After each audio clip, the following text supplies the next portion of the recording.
Hello, my name is Thomas Windlow, and today I'm here to talk about angels and guides and some of the souls that are with us from the other side that we don't often talk about in this lifetime.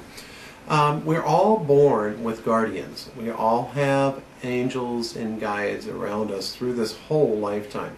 No one is ever alone in this lifetime. Now, we don't always see these angels. We don't always see the guides that are actually around us in this life, but we do intermingle with them on a day-to-day basis. So today I want to explain some things about your angels, your guides, that might make it a little bit easier for you to understand that you're not going through this life alone in this lifetime. Now, we're all taught when we're very young that we have guardian angels. We never really see these guardians, so how does one believe that they have someone with us if we're not able to see them on a clear basis as a human formation, as though we are communicating with our brother or sister? Well, angels and guides are kind of energy. They are multi-dimensional energies that can commune with you and others along the life path that we are actually living in this lifetime. So, when we are born, we all kind of form our lessons that we're going to learn on the life plane, and then we take those energies and we come to Earth through our being born, and then we actually start growing into those lessons. Now, some of the best ways that I can explain the psyche to you is to say that first, when you're driving down the road, for example, and you're kind of in a rush, and all of a sudden there's a vehicle in front of you, and the vehicle is going to turn left or right without using a turn signal. Well, a lot of times what happens is your guides, your angels, actually are saying, watch out, they're going to turn. And then all of a sudden your psyche kicks in, and you kind of knew that they were going to do that, and it prevented somebody from being injured or hurt. Well, our angels and guides in this lifetime kind of work with us on a day-to-day basis with all aspects of our life. And many of the times that we think we're alone is when they're actually with us more so than ever. So when you're driving down the road and that turn happened, your angels and guides did make contact with you to let you know that you were in danger or in fear. Sometimes you could be walking down a city street, and your angels and guides may actually say, be leery, watch out, there might be somebody up ahead. You get a little sensation through your own being that says something's not right, and that is actually an energy that is coming through your being of a knowing that something could bring harm to you. Now, we all have 5 to 7 angels or 5 to 7 guides at any given part of our life, and those angels and guides are here to support us. They cannot intervene with our free will. They cannot tell us what to do or how to do things. They can influence us through our energies as far as making right and wrong decisions from a karmic standpoint, because they know our lesson plan and they know what we're here actually learning in this lifetime. Some of our guides are here for laughter. Some of them are here for the analytical side of us. Some of our guides are here to warn us of things to come, or premonition type energies. Some of them are here to teach us unconditional love or compassion on a day-to-day basis. So they all work together from the other side to actually bring this. Now, I have been very fortunate in my lifetime to be able to see some of my guides that are actually around me. And I'm going to go into that with you right quick here.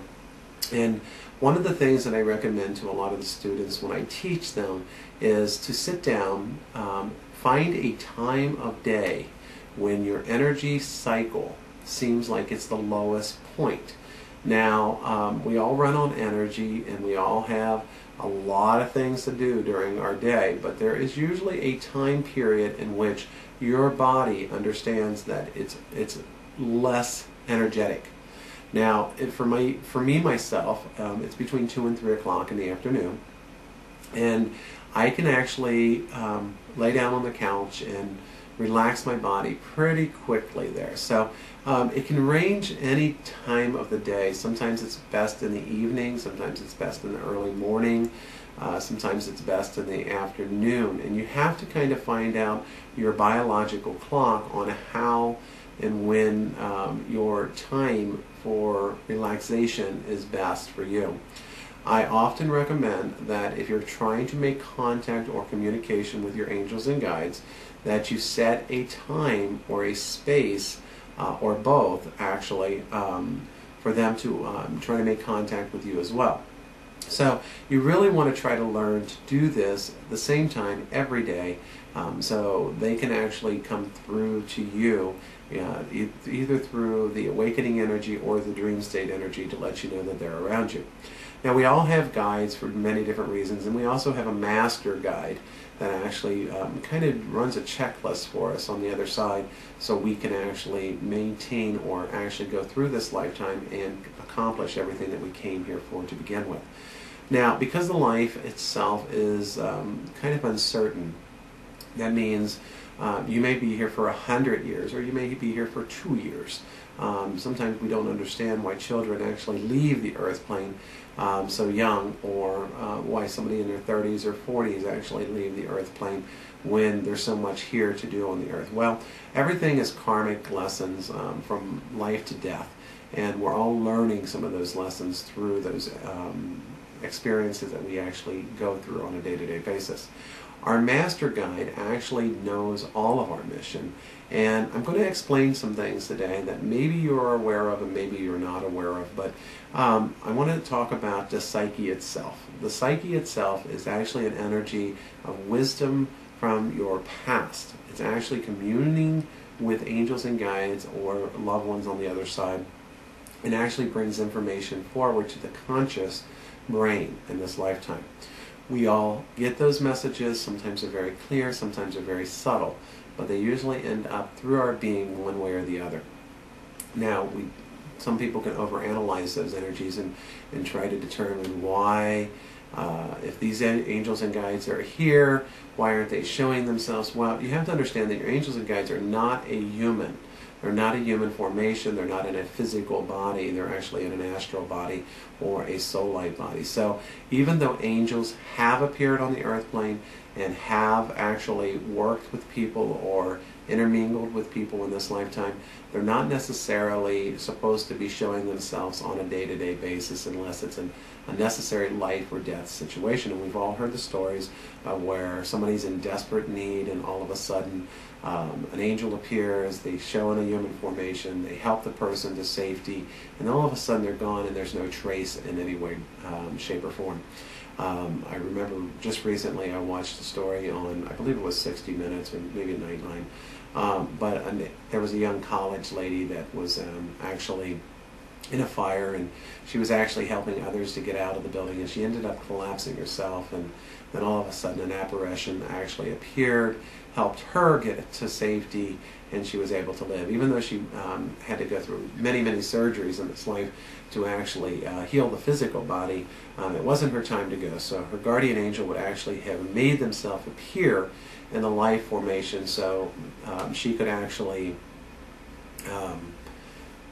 get through her life missions in this life plane. And it happens all the time. Angels are not people. A lot of people have the misconception that a loved one that has passed is their guardian. Well, it's not really true. Even though our loved ones are around us on the other side that actually do commune with us and want to let us know that they are okay, they're not really evolved enough to actually be called what we call a guide or an angel to us, okay? They may alert the angels, they may alert your guides if something is out of balance, or maybe they get anxious on the other side and they want to get information to you. But those are actually souls, and souls are actually learning lessons just like you're learning lessons on the earth plane itself. An angel is a multidimensional creature.